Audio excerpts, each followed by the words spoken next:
المرادوف ابراهیم بر مقابل طالب تویروف. از سمت چپی تصویرها دوستان عزیز با جداگی سفید هست. ابراهیم المرادوف با جداگی کبود باشد طالب تویروف. در دور اول رقابت ها اکثر ورزشگران آزاد هستند و این هم یگانه رقابتی که در دور اول برگزار می‌گردد و سنگین وزن ها همواره رقابت جذاب و دیدنی داشتند و ببینیم این جذابیت تا کجا جالب و دیدنی خواهد بود، این رو وقت نشان خواهد داد.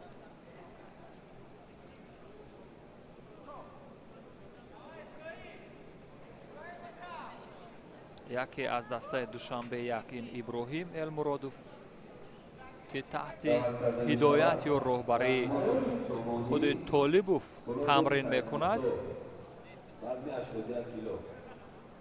و ببینیم در برابر ابراهیم از کدام روش کار میگیرد. ابراهیم المرادوف از دسته دوشنبه یک و طالب تویروف از دسته دوشنبه دو. ما در صحنه های رقابت جمهوریوی در قوازمایی های گذشته بارها مشاهده کرده هنرنمای المرادوف رو، ولی طالب تویروف رو این قدم های اول خود را میگذارد در صحنه رقابت ورزشگران بزرگسال و ببینیم تا کدام درجه موفق خواهد شد، این را وقت نشان خواهد داد.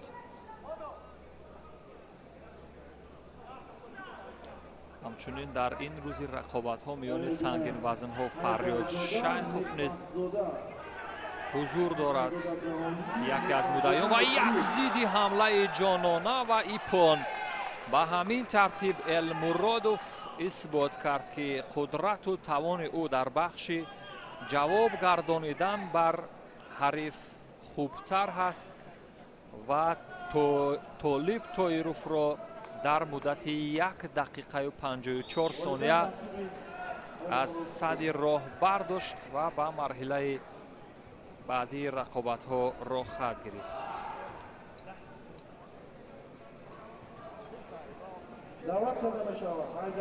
ببینید چه جذاب و چه دیدنی. از ضد حمله کار گرفت. اصول ضربه‌هایی به سمت هر دو پای حریف. اگرچه حریف میخواست که از کوچیگر استفاده کند، ولی اصول ضربه‌هایی بسیار به مورد بود بر دو پای حریف که این رو میگن کوساتوگاری. بسیار جذاب و دیدنی.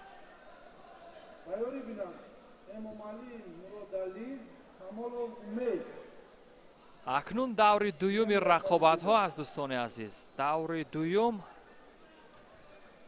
جایی که حیدرزاده در مقابل نیکبختزاده رقابت میکند.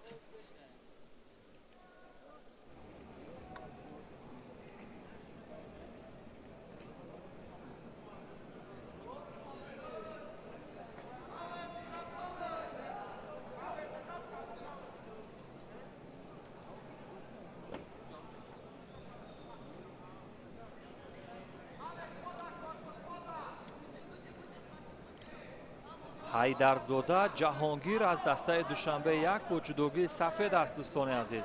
او در مقابل نیکروز نیکبختزاده است دسته ولایت سوخت و باز هم همان مکی کامی و پهلوان رو به تخت پوشت افتانید نیکبختزاده، ولی موفق نشد.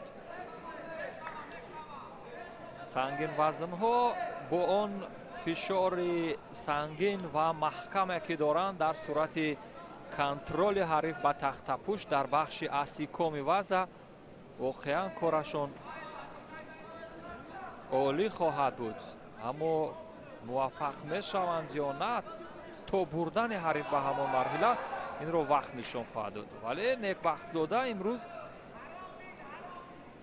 عملکرد داشت در این لحظه که به نظر می رسید برای حیدرزاده آسیب رسانیده باشد،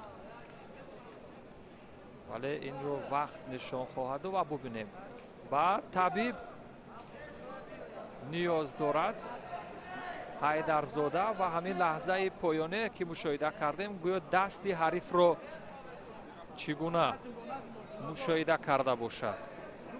ببینیم همین لحظه که یگان خلافی قاعده نبود، اینجا فقط در حین افتیش یا همان افتیدن ورزشگر لط برداشته است، در صورت ادامه ندادن پس غالب مشخص خواهد شد. اما ببینیم حیدرزاده چی قضاوت میکند. رقابت رو ادامه میدهد. یک مدت که لط برداشت چون بدنش و یک سئوی نگی رو در مد نظر میگیرد در مقابل یک سنگین وزن که شاید از خودش حدود 10 کیلو وزنین تر باشد. یعنی سنگین وزن ها همواره در مقابل همدیگر مشکل داشتند، چون بعضی از ورزشگرانی که واقعا در این دسته وزن ها رقابت میکنند اگر وزنشون 101 کیلوگرم باشد مثلا وزری، اینجا وزری باید باشد دوستان عزیز، چون زیدی حمله با روش محکم بسیار خوب بود. کنترل حریف به تخت پشت احتمال دارد که با وقوع بپیوندد، چون که این ورزشگر که حدود 120 کیلو وزن دارد در برابر ورزشگری با 105 کیلو یا 106 کیلو وزن داشته میتواند که استحکام وزن رو به همین ترتیب اجرا کند و همین خیلی به مرحله نیم نهایی رقابت ها برآمد. نیک بخت زاده نیک روز از دسته ولایت سوق.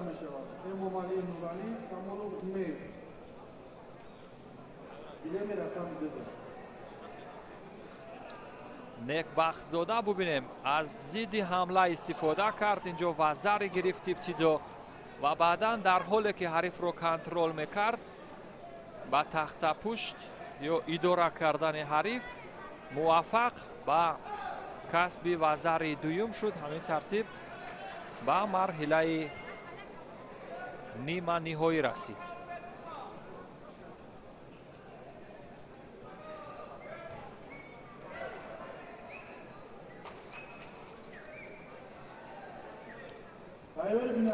هنرنمایی امام علی مرادعلی با جداگی سفید است از دسته دوشنبه دو روی تصویرهای ما. او در مقابل امید کمالوف رقابت میکند، او از دسته دوشنبه یک هست.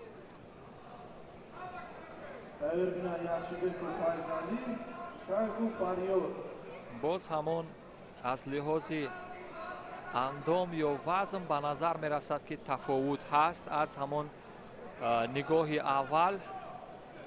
ببینید هم از لحاظ داشتن قامتی بلند و جوسه بزرگتر پهلوانانه اینجا کمالوف امید نسبتا برتری دارد و ببینید موقعیت رو چگونه استفاده میکند. اما در میان سنگین وزن ها ما یک چیز رو فراموش نکنیم که واقعا اینجا تکنیکای جودو یا همون فنون جودو در مد اول میستد، چون که جیگر اوکانو که خود بنیادگذار این جودو هست در ابتدا واقعا در بخش سبک وزن ها هنرنمایی میکرد. وزن بسیار سبک داشت ولی او گفته بود که یعنی یکی از رکن‌های مهم برتری‌های ورزش جودو یا این ورزش رزمی در همین است که یک سبک وزن تواند در برابر حریف سنگین وزن با استفاده از فنون جذاب دست بالا بشود. این را ما بارها مشاهده کردیم در یک گرند اسلم پاریژ اگر یاد داشته باشید بیننده ها آنجا تدی رینیر یا همون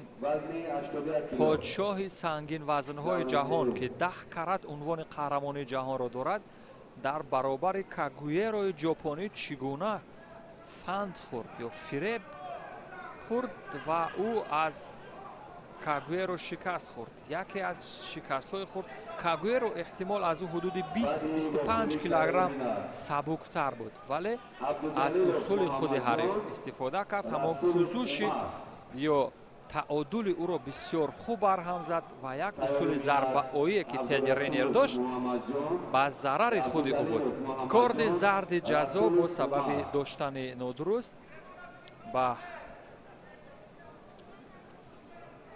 مراد علی امام علی مراد علی همین ترتیب با یک کارت زرد جزا رو به تنزل است. اما در بخش تکنیکی کارمندان بخش تکنیکی باید در آن نمالوحه یا تابلو همان کارت زرد جزا را نشان دهند. همین ترتیب روشن شد.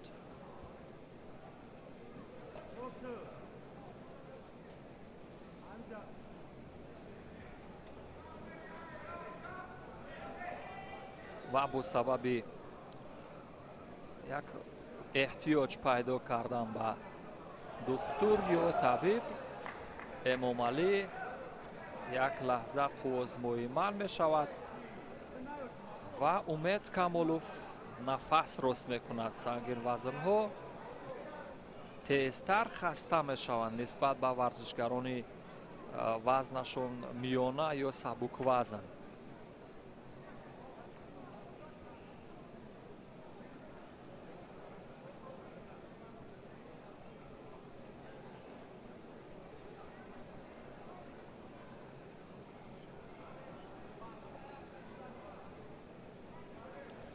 ببینید در حالی که حدود 1 دقیقه و 43 ثانیه پشت سر شد، چگونه از بدن امید کامالوف عرق می شورد. یعنی آنها واقعا نسبت به ورزشگران سبک وزن یا درجه میانه وزن ها یعنی تیزتر راهی نفس کشیشون شاید تنگ شود یا خستگیشون احساس شود، چون جوسه بزرگ دارند، وزنشون هم تفاوت دارد. از همین لحاظ است که سنگین وزن ها همواره رقابت جذابتر داشتند. و ببینید چی زیدی حمله همین ترتیب خود و سیکومی وضع همون صحنه رقابت گذشته هم تکرار خواهد شد. همونه که بر المرادوف ابراهیم پیروزی آورد، ابتدا با زیدی حمله حریف رو کنترل کرد و زری گرفت و بعدا در بخش اسیکومی وضع در نیوزه یا همون کار در زمین حریف رو خوب کنترل کرد. همین طریق اینجا کامالوف امید قبل از انجام وقتی اساسی در مدت 2 دقیقه 9 ثانیه حریف را مغلوب کرد و به مرحله نیم نهایی را خط گرفت.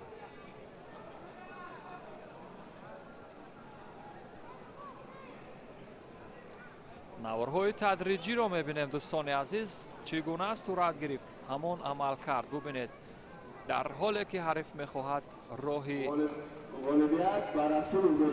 گریز جوید نمیتواند، ولی عملکرد خوب داشت امید.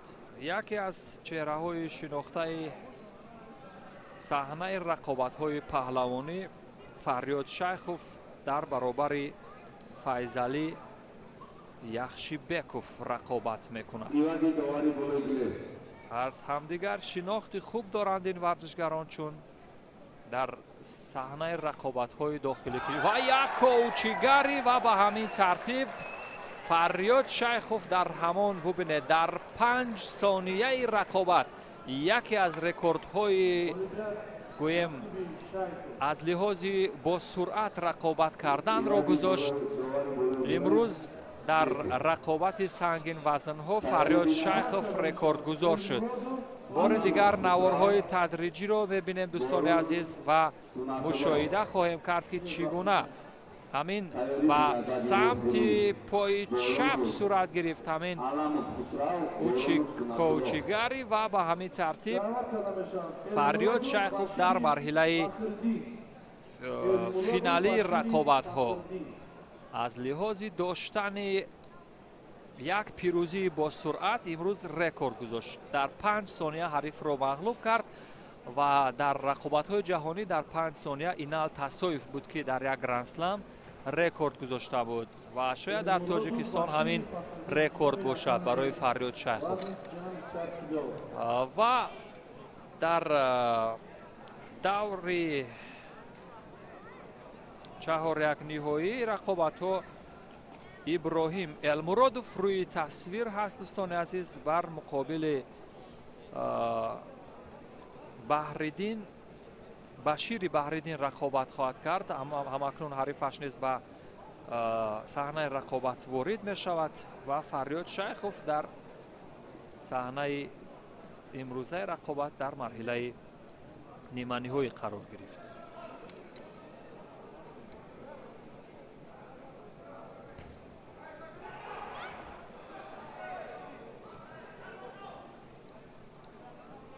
Элмурод Иброҳимов ки дар рақобати гузашта аз зидди ҳамла кор гирифт ва баъдан асикоми бубинем, ин бор дар баробари ҳарифи тозанафас Башири Фахриддин чӣ кор хоҳад кард?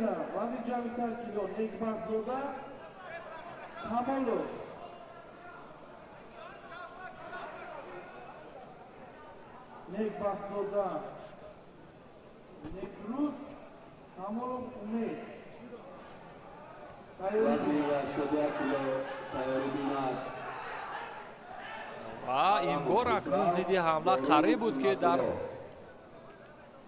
муқобили худи Элмуродов иҷро шавад.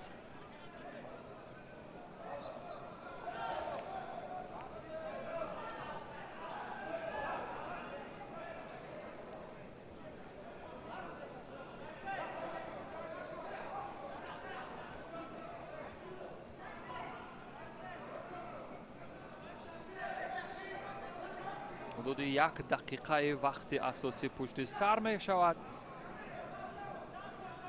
Элмуродов дар баробари Башири Фахриддин.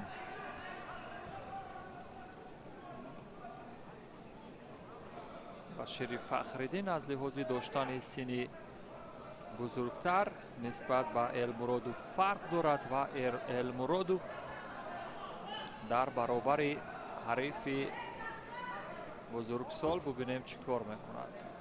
Элмуродов дар баробари сангинвазнҳо миёни наврасон уштирок карда буд, миёни ҷавонон ҳам. акнун масофа наздик мешавад, як кумикатаи наздик ва усулҳои партобӣ ё ҳамон зарбаоӣ сурат нагирифт.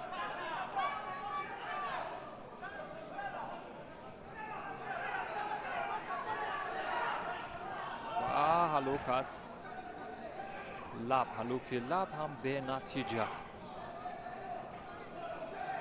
воқеан он амалкардҳое ки дӯстони азиз дар гӯштини миллии мо низ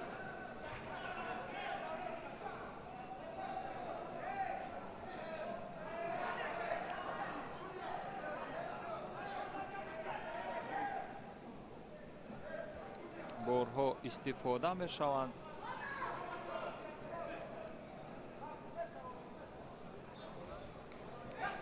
ва дар гӯштини миллии мо аксуламал хатоиҳо ва банди сари шона, усули партобии болои шона ҳам бисёр ҷаззобу диданӣ ҳаст.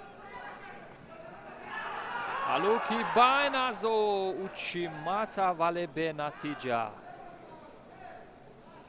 Учимата ҳам бенатиҷа анҷом шуд дар ин бахш аз рақобат.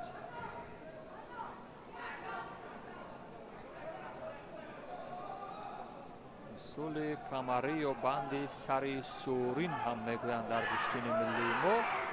ва ҳалуки лаб ё ҳамон банди сари сурин ё усули камарӣ ҳам бенатиҷа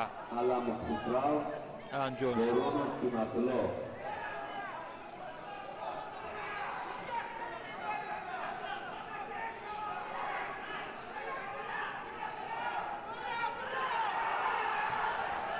باز هم زیدی حمله و اینجا وزری هست یا نه. اینجا داور قضاوت میکند.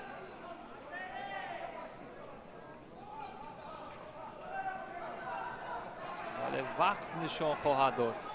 با دو کارت زرد المرادوف رو به تنزل هست.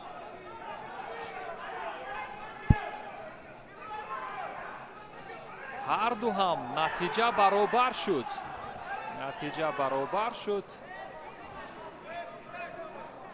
و به همین ترتیب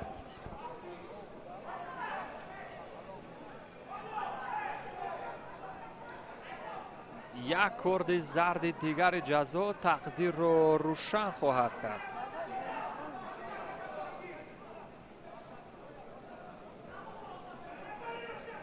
فقط منصوبه یا از بند پس پا یا از همان چنگک به قفای پا از بیرون ضربه زدن در مد نظر امید هست.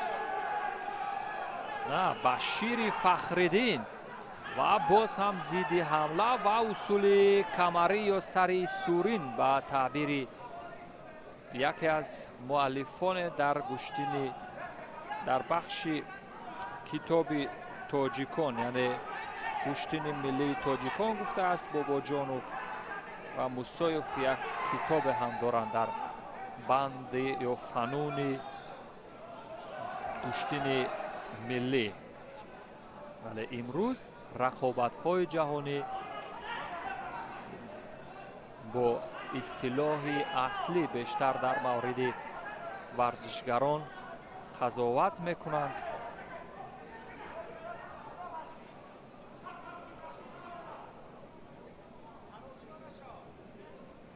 خستگی این ورزشگران نیز مشاهده می شود.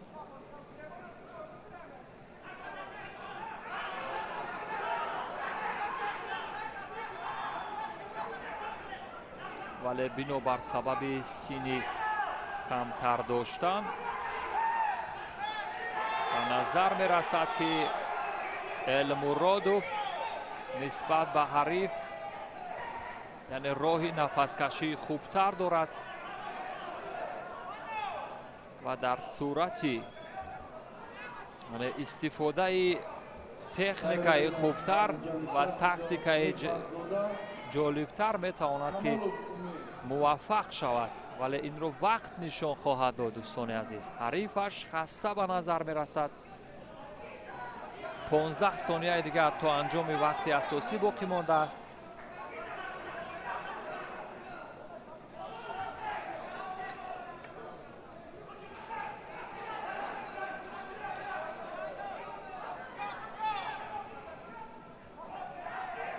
و با همین ترتیب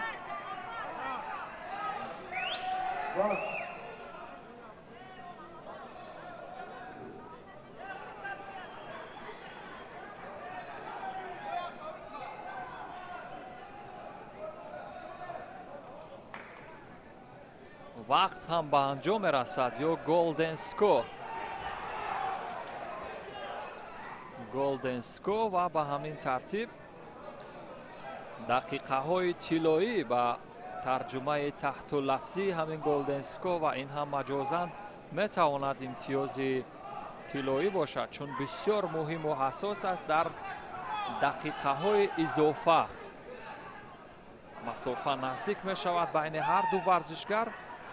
مسافه نزدیک همواره خوف و خطر دارد و برای رهایی جستن از این موقع ورزشگران واقعا خیلی جهد و تلاش میکنند. بلوکی بین و لب و زیدی حمله و اینجا چی است؟ داور چرا خاموش است؟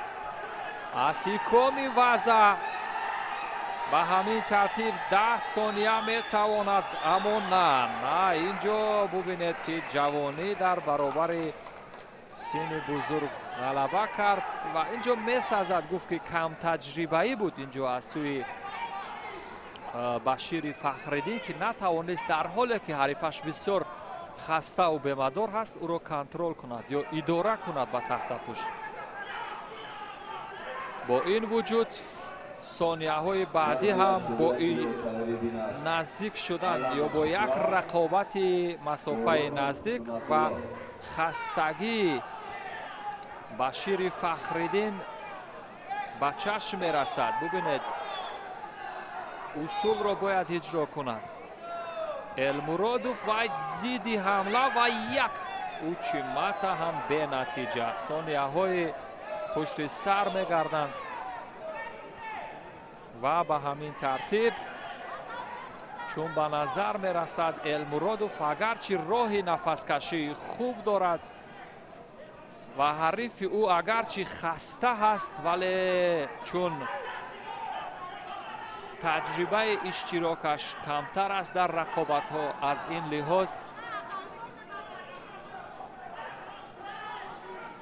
نتوانست همون موقعی که واقعا میتوانست یک بزری بگیرد حداقل آن را خوب استفاده کرده نتوانست. اکنون اینجا با اتفاق توجه میکنند ولی تا کجا میتوانند این رو وقت نشان خواهد داد.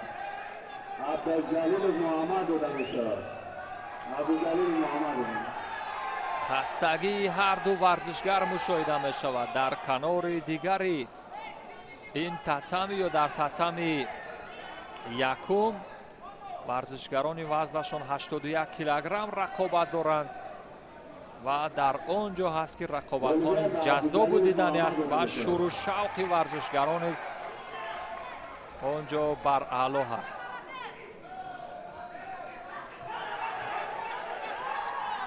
و به همین ترتیب رقابت المرادوف و بشیر فخرالدین به دقیقه هفتم میرسد. این هفتمین دقیقه است از قوازمایی این دو سنگین وزن که سپری می شود.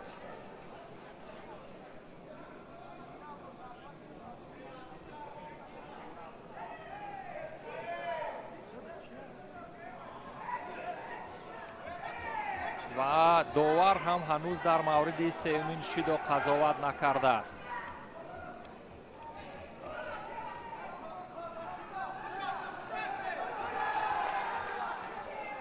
ببینید چی اصول از حلوک لب ولی همونو به نتیجه.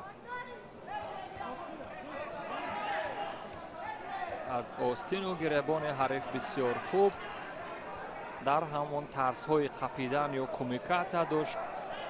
منصوبه اول از حلوک لب استفاده کرد ولی حمایه همون قدم گذاری با پای ضربه گیرنده رو بسیار به مورد استفاده کرد المرادوف.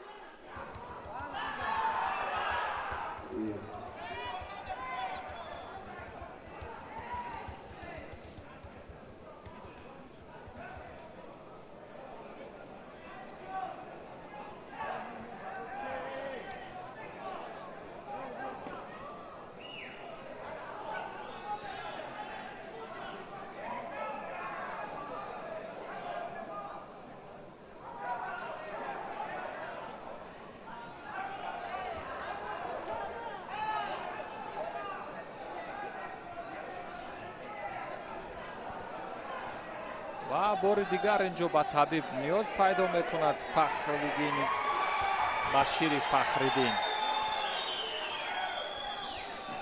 اما یک حالت نفس راست کردن برای المرادوف مهیا می شود.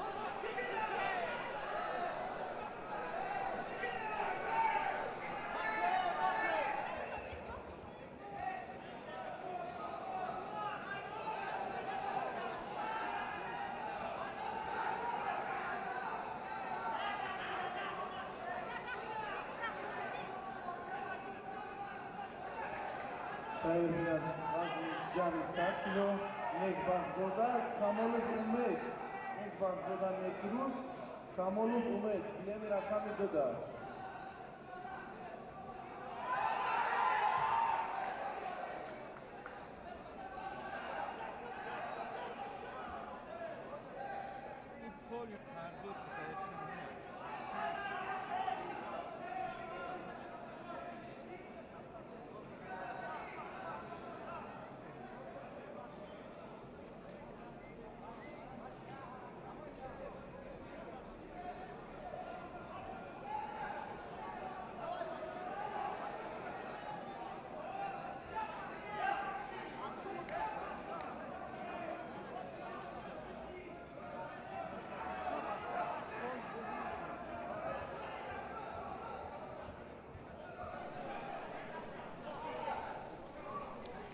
رقابت ادامه می‌یابد در میان سنگین وزن‌ها، جایی که ابراهیم المرادوف در برابر حریفش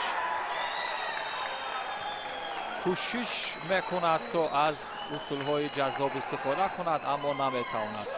شور و شوق مخلصان در اینجا به خاطر محمد عبدالجلیل زاده بود و همین ترتیب در رقابت سنگین وزن‌ها نیز دیدیم المرادوف ابراهیم نیز غالب شد و به همین ترتیب رقابت‌های امروز بسیار جذابتر و دیدنی‌تر از رقابت‌های روز گذشته صورت می‌گیرد، چون که شور و شوق و هیجان و مرحله‌های جذاب این رقابت بارها نیز مشاهده می‌کنیم. بار دیگر از زاویه‌های گوناگون می‌بینیم دوستان عزیز. اینجا از خود اصول حریف استفاده کرد، تمام کوزش یا تعادل را بسیار به مورد استفاده کرد. همان هرای گوش یک اصول ضربه آیی که به پشت پای در مد نظر گرفت، ولی به این ترتیب چون مشاهده کردیم بسیار جذاب و دیدنی حریف را کنترل کرد و به همین ترتیب المرادوف ابراهیم به مرحله نیم نهایی رفت.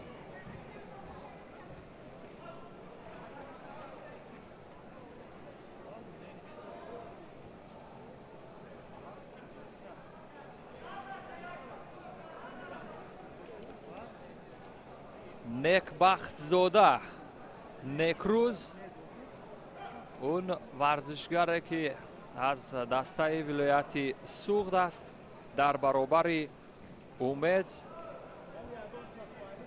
کمالوف در مرحله نیم نهایی رقابت میکند. در مرحله نیم نهایی حلوکی معمولی و باز هم زیدی حمله. اینجا به نظر می رسد که این ورزشگران وزنشان با هم بسیار مشابه باشد یا برابر باشد، چون که از لحاظ داشتن جثه برابر با هم دیگر خیلی نزدیک هستند. ببینید و همان حلوک معمولی و ساتوگری و زیدی حمله اینجا چگونه صورت گرفت. سوتو مکیکومی ولی به نتیجه بود.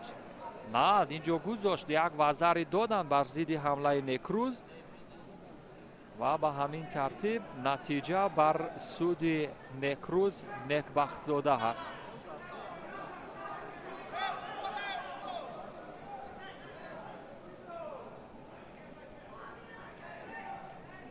پس از این همچنین رقابت های تسلی بخش یا آزمایی های شانسی دوم نیز صورت میگیرند. این مرحله نیمه نهایی رقابت ها است. نه دوستان عزیز که سنگین وزن ها برای راه یافتن به مرحله مقدمات با مرحله نهایی تلاش میکنند. بار دیگر از یک حلوک لب اوسات و گری مایل استفاده کردن رو داشت نیکروز نیکبخت زاده ولی موفق نشد. به همین ترتیب رقابت ادامه می‌یابد.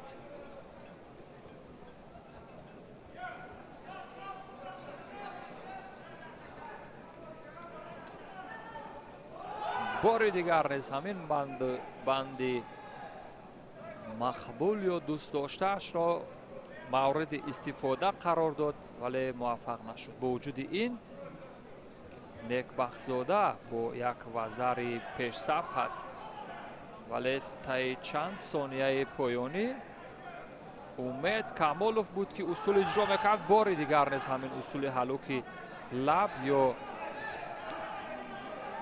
اوساتوگری رو بیشتر مورد استفاده قرار میدهد و بعضا چون از مسافه دور اجرا میگردد این روش به طی اوتوش خیلی شباهت دارد، ولی مهمتر از همه باید همان امتیاز به دست بیارد. ولی موفق می شود یا نه این رو وقت نشان خواهد داد، چون بیشتر از 2 دقیقه دیگر تا انجام وقت اساسی باقی مانده است و این بار نیز از حیاتوشی بسیار خوب استفاده کرد نیکبخت زاده نیکروز و به همین ترتیب به مرحله نهایی رقابت ها راه خواهد گرفت. نوارهای تدریجی را مشاهده خواهیم کرد.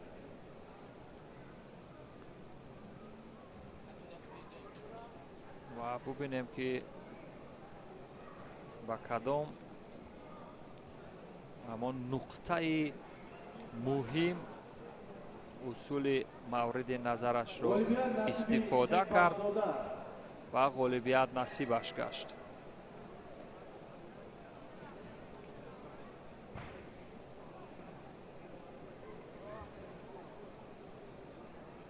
ببینید اینجا ابتدا از زیدی حمله کار گرفت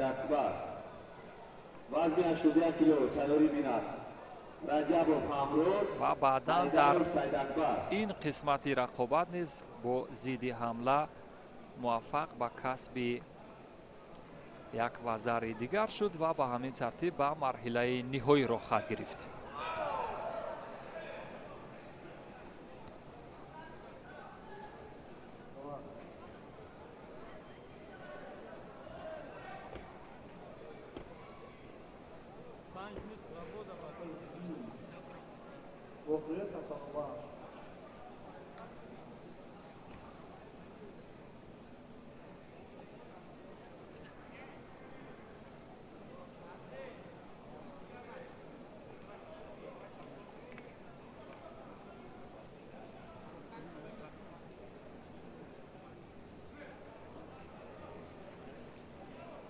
در میان سنگین وزن ها دوستان عزیز رقابت های تسلی بخش یا شانس دوم برای کسب نشان برنجی ادامه می‌یابد. حیدرزاده جهانگیر با جدوگی سفید است. اونه که در مرحله چهارک نهایی شکست خورده بود از دست نیکبخت‌زاده و به همین ترتیب برای نشان برنجی باز یک شانس دیگر پیدا کرد و ببینیم تا کجا از این موقعیت استفاده کرده میتوند. او در مقابل حریفش امام علی مرادعلی رقابت میکند. امام علی مرادعلی باشد او در رقابت از حریفش امید کمالوف شکست خورده بود، ولی فعلا کوشش دارند هر دو ورزشگر نیز تا از همان اصولهای پرتابی بیشتر مورد استفاده قرار بدهند، ولی تا کجا موفق خواهد شد این را وقت نشان خواهد داد. در تا انجام مرحله مقدماتی رقابت ها همگی و جز این 2 رقابت دیگر مانده است. مرحله نیمه نهایی فریاد شیخوف در مقابل المرادوف رقابت میکند که اون نیز رقابت جذاب و دیدنی خواهد بود. دوستان عزیز امیدوار هستم که ما را پیگیری میکنید و به خاطر یعنی واقف شدن از اتفاقات ورزشی روز شبکه تلویزیونی ورزش را دنبال کنید و همین ترتیب اینجا هم باز زیدی حمله بود از سوی جهانگیر حیدرزاده، ولی داوران نیز در مورد همین پرتاب هنوز قضاوت نکردند.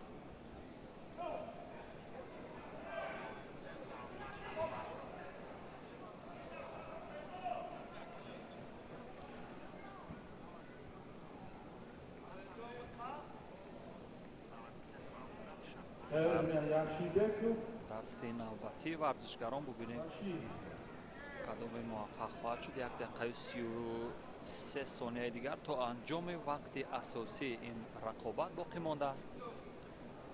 کارت زرد جزای اولین در این مرحله رقابت به حیدرزاده داده شد با سبب از قسمت سر آستین حریف به نتیجه داشتن. ё хилофи қонунҳои амалкунанда қапидани ҳамон кумеката ва ба ҳамин тартиб натиҷа ҳамоне ки рӯи тасвири графикӣ низ ба назар мерасад. Ҳайдарзода як курди зарди ҷазо дорад, аммо дар бахши техникӣ кормандон ҳанӯз рӯи табло он вазареро нишон надоданд.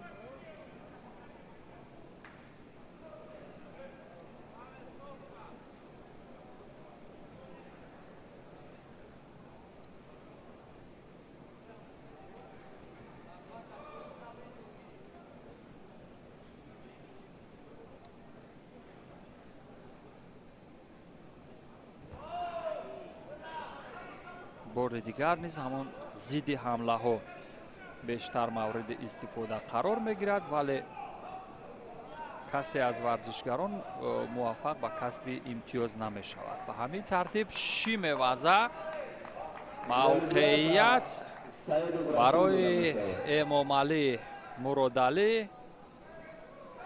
вале ҳарифаш ҳанӯз таслим нашудааст.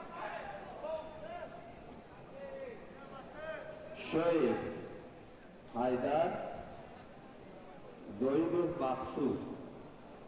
Maqsad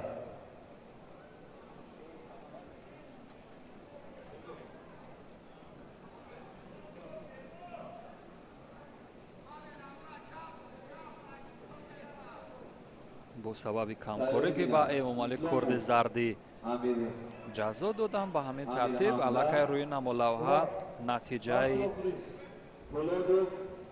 курдҳои зарди ҷазо мушаххас шуд ва ба ҳамин тартиб голден скор. Як рақобати мушкилгузаре ки ин паҳлавонон дар муқобили ҳамдигар доштанд.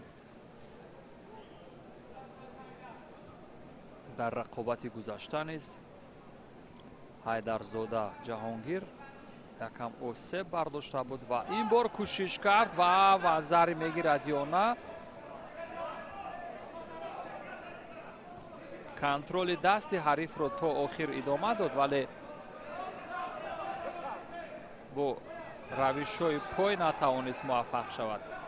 боз ҳам шимеваза ва таслим мешавад. ҳамин тартиб дар 28 сонияи голден скор дар маҷмӯъ 4 дақиқаю 28 сония барои Эмомалӣ Муродалӣ фурсат зарур шуд то ҳарифаш Ҳайдарзода Ҷаҳонгирро аз садди роҳ бардорад. дар бахши усулҳои кор дар замин амалкарди хубе дошт ва ба ҳамин тартиб ба марҳилаи рақобат барои ба даст овардани нишони биринҷӣ роҳа пайдо кард. навори тадриҷӣ ҳамон фурсатро мебинем аз як тайотоши Ҷаҳонгир истифода кард. кузуши ё ҳамон мувозинат ё таодули ҳариф хуб контрол шуд аз сӯи Эмомалӣ Муродалӣ ва ба ҳамин тартиб шимевазаро ба маврид истифода кард.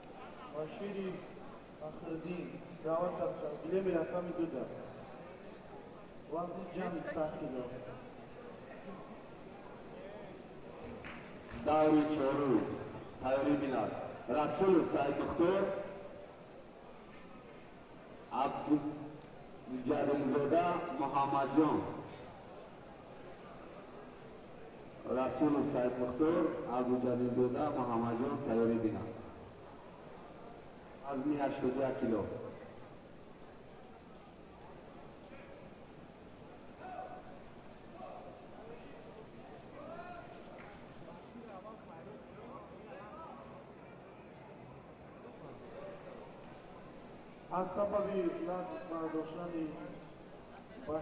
ва ҳамин тартиб дӯстони азиз дар қувозмои тасаллубахши дуюм бинобар сабабе ки Башири Фахриддин ба майдон набаромад, ҳамин тариқ Яхшибеку Файзалӣ ба марҳилаи рақобати медали биринҷӣ роҳа пайдо кард.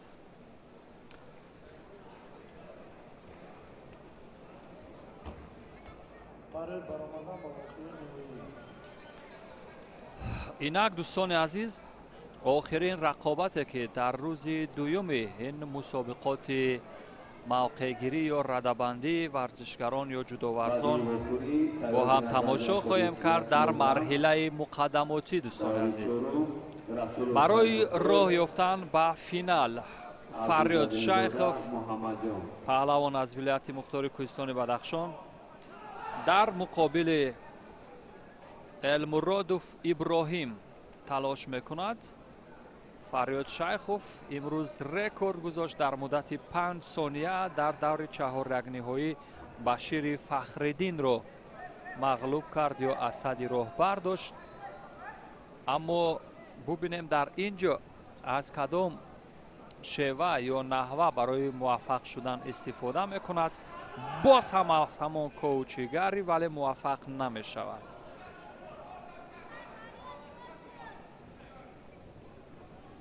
муваффақ намешавад, вале рақобат идома дорад. Дӯстони азиз,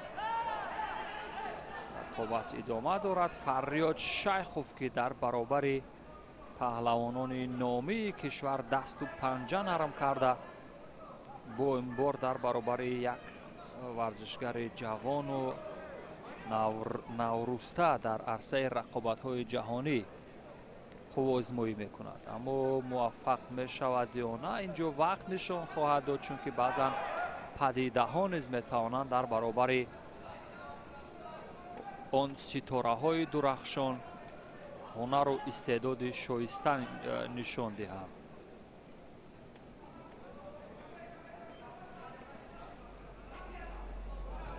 боз ҳам ҳамон фанди ё фани коучигари истифода мекунад, вале муваффақ намешавад. Фарёд Шайхов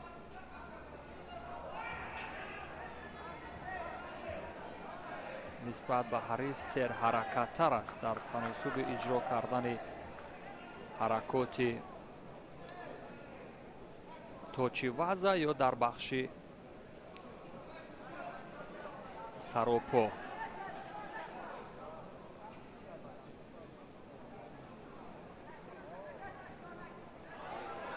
ва билохира сотогари корбурд шуд ва ба ҳамин тартиб Шерзод Шайхов, Фарёд Шайхов маъзарат, қабл аз анҷоми вақти асосӣ ба финал роҳ хат хоҳад гирифт. бубинед, ҳамчунин контроли ҳарифро ҳам хуб дар бахши асикоми ба иҷро нарасонд, вагарна қабл аз анҷоми вақти асосӣ ғолиб мешуд. вале дар бахши сотогари ҳалук аз қисмати берун муваффақ зоҳир шуд. имрӯз дар усулҳои точи ваза Фарёд яъне толеаш баландӣ кард, хуб зоҳир шуд. он ҳунару истеъдоди дар вуҷудаш бударо ба маврид истифода кард. Шайхов ва бубинед, он Фарёд Шайхов ба финал роҳ хат гирифт. ҳамон партобе ки анҷом дода буд ипон буд. наворҳои тадриҷиро мушоҳида мекунем дӯстони азиз ва баъд аз он хайру хуш хоҳем кард аз марҳилаи муқаддамотӣ. бубинед, о сотогари ба пои чап, ба самти чап чӣ гуна иҷро шуд. аз қисмати камари ҳариф кумикатаро бисёр хуб ва баъдан ҳалукро ба ин шакли ҷаззобу диданӣ иҷро кард. ҳамин иштибоҳ кардааст ва иштибоҳ шудааст дар табло ва мубориза дар вазни ҷамъи 100 кило шурӯъ гардид. иброҳими Элмуродов пироҳани сафед дорад.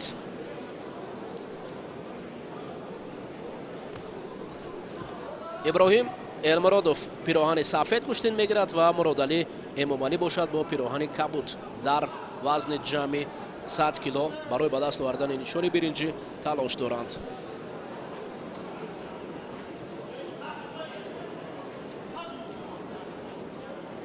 барои иброҳиме ки навакак дар мусобиқаи ҷумҳуриявии гӯштини ҷудо дар ноҳияи Ҷабор Расулов дар вазни ҷамъи 100 кило муаллифи медали тилло буд. ин паҳлавон дар мусобиқаҳои сатҳи байналмилалӣ дар гӯштини ҷудо میونی نوراسون هنرنمایی میکرد. حالا اولین شیدو رو برای رقیب ابراهیم مرادعلی امامعلی نشون دادند.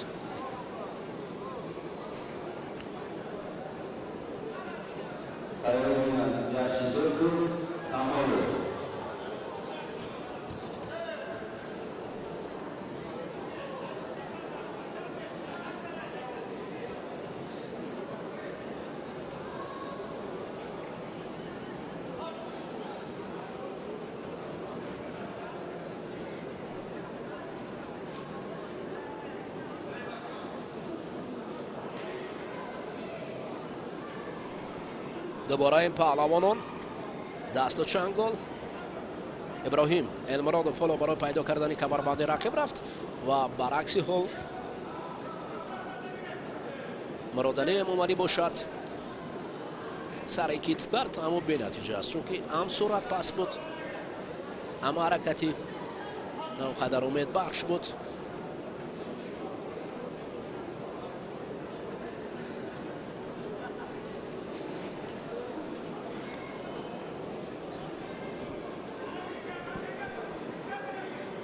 ابراهیم المرادوف حالا برای هجوم و گوشتی نگرفتن این مرادعلی امامعلی شیدوی دویم رو برای دوباره مرکز نشون میدهد.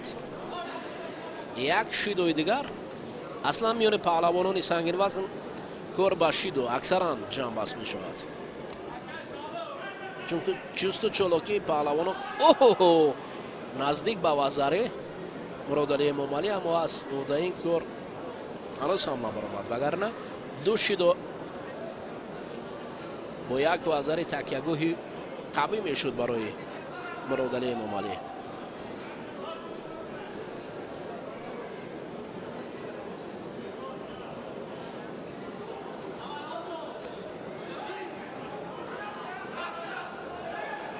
المرادوف ابراهیم حالا چست و چلو کنه، یک وزری رو کار میکند.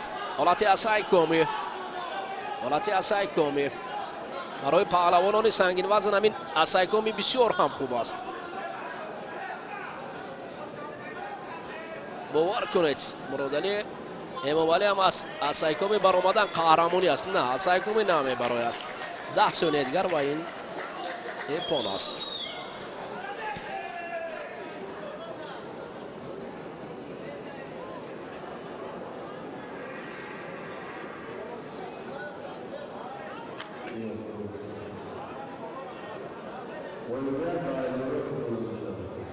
المرادوف ابراهیم نشانی برنجی وزن جمع 100 کیلو را گردن آمیزان میکند.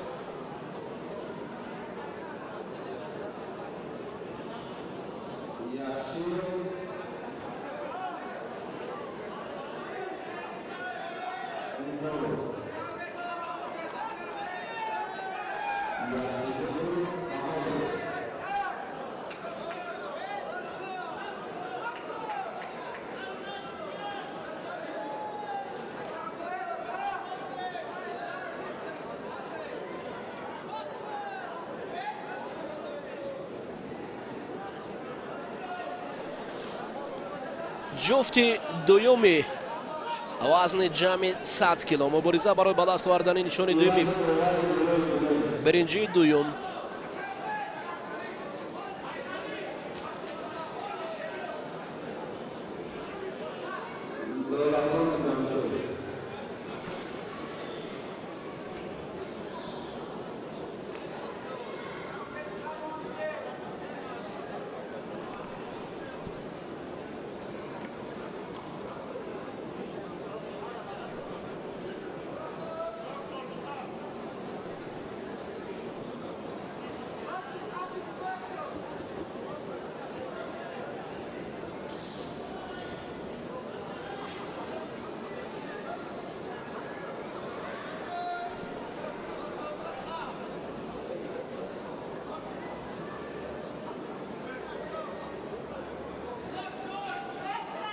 فایزعلی یخشبکوف پهلوان پیراهن سفید پوشیده بر مقابل رقیبش امید کمالوف مبارزه میبرد.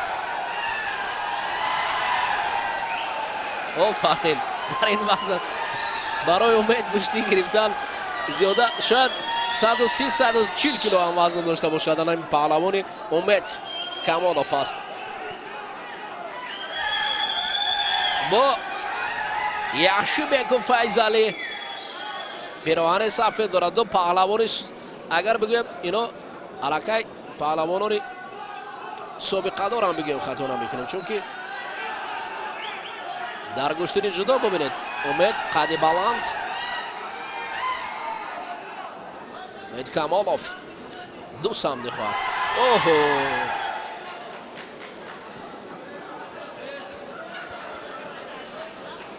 امید آرام در زمین. این پهلوان 120-130 زیادتر هم داشته باشد وزن، با یک امید گوشتین میگیرد. اما برای فیضلی یخشبویف باشد وزن امید کمی هراس آورده است.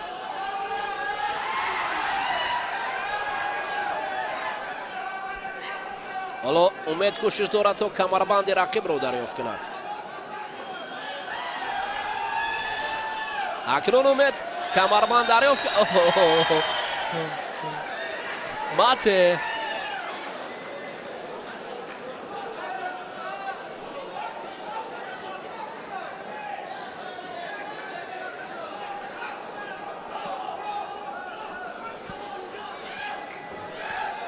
دوباره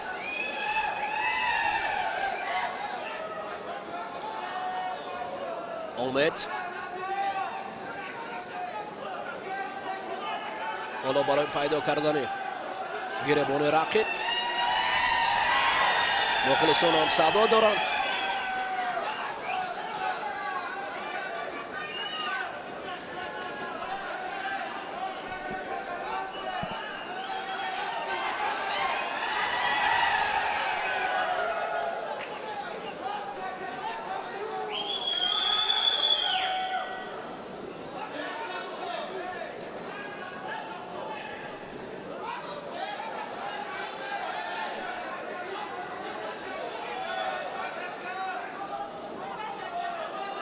خستگی امید همچنین فیضلی هم خسته شده است.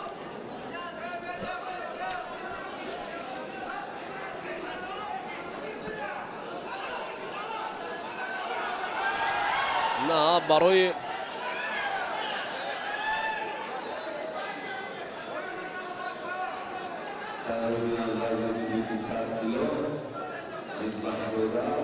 یخشبکوف فیضلی برای این پهلوان پیراهن سفید باشیده دو شیدو نشان دادن. امید کمالوف باشد پیش می رود.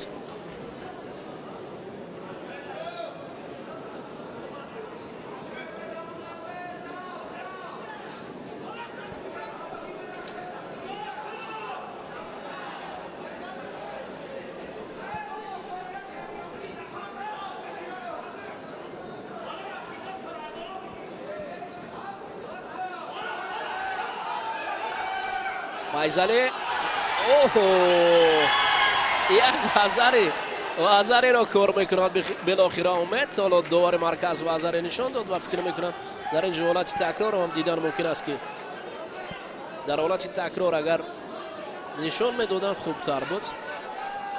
تو این لحظه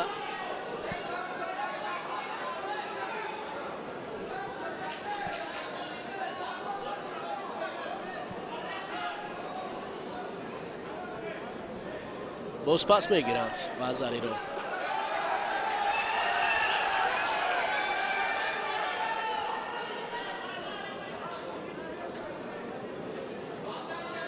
بله قبول دارم برای امید.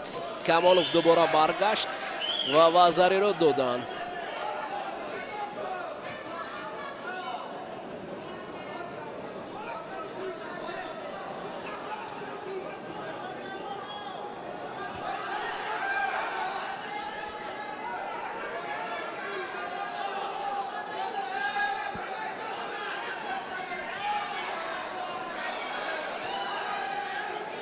حالا برای امید اولین شیدو امید کمالوف رو نشان میدهد دوباره مرکز. мегӯяд Гуштингирет. ҳарчанд дори ҷустан аст рақиб. вақт камтар аз 1 дақиқаи дигар боқӣ мондааст аз набарди паҳлавонӣ.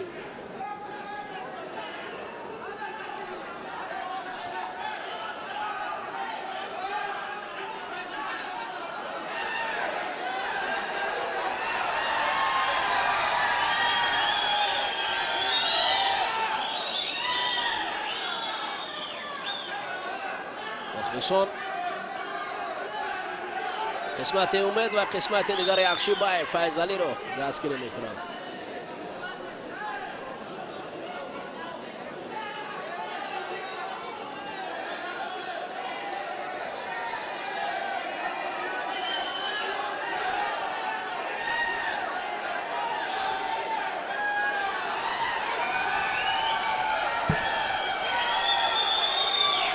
вақт каме дигар боқӣ мондааст.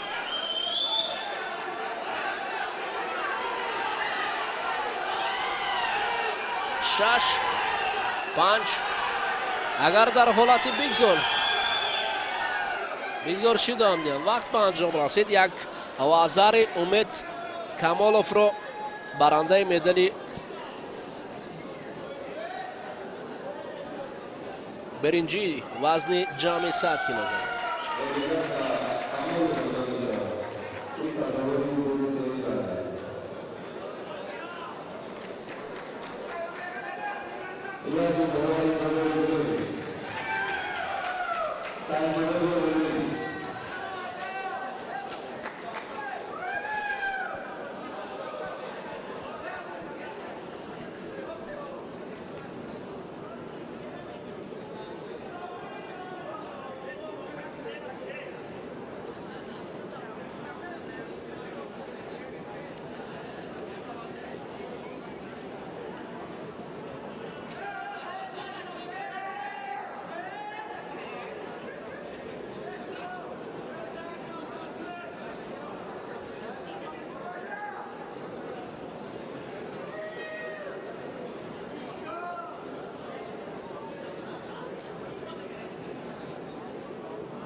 акнун ду паҳлавоне ки дар қисмати финалӣ вазни ҷамъи 100 кило паҳлавони ҷавон бисёр ҳам навҷавон агар бигӯем хато намекунем ин Некрус Некбахзода аст. пироҳани сафед паҳлавони сухт таҳти роҳбарии Фаридун Устопиров машқварзӣ мекунад. аз клуби варзиши Ланглифт аст.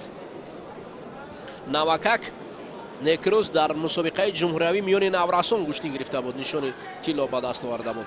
акнун рақиби ӯ Фарёд Шайхов аст. барои ҳамагон маълум аст ин паҳлавони 100 килоаи гӯштини ҷудо ҳоло дар вазни ҷамъи 100 кило мебинад. бубинед Шайхов дар ҳол барои Некрузро аз Остин ва гиребон доштан ҳаракат дорад, аммо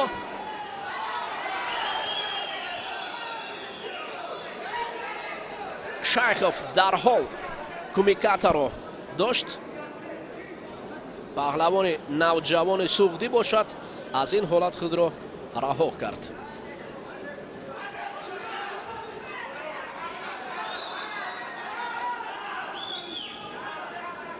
ҳоло доштан шидои аввал барои Некрус Некбахзода барои як тараф доштан ва ба қавли дигар мегӯяд такия ё пор мегӯянд мондан. Шайхов ҳоло Некрус акнун имконияти хуб ҳам дорад.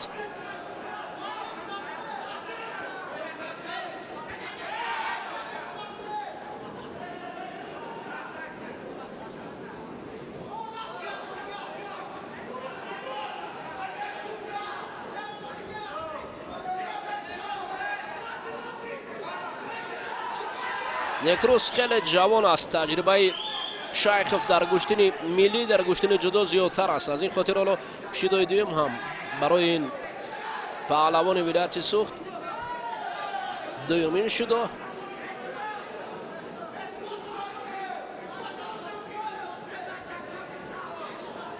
як ҳаракати лозим аст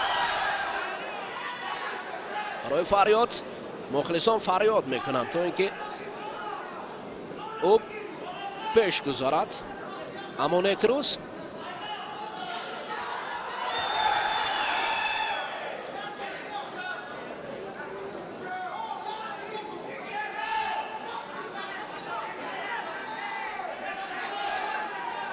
шидои сеюм таҳдид барои бохт аст.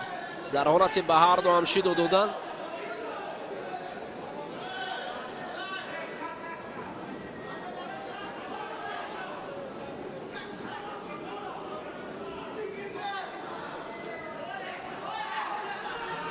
на дар онҷо Некрус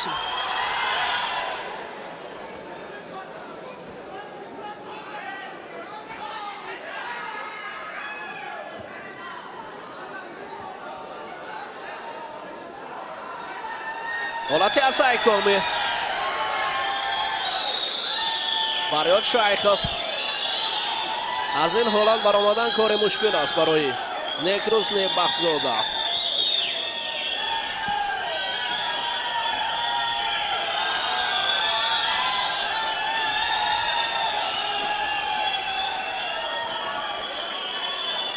ба ҳамин тариқ бисёрия пушти сар мешавад. Шайхов Фарёд ба гирифтани нишони тиллоӣ дар вазни ҷамъи 100 кило муяссар мешавад ва рақиб бошад дар мақоми дуюм.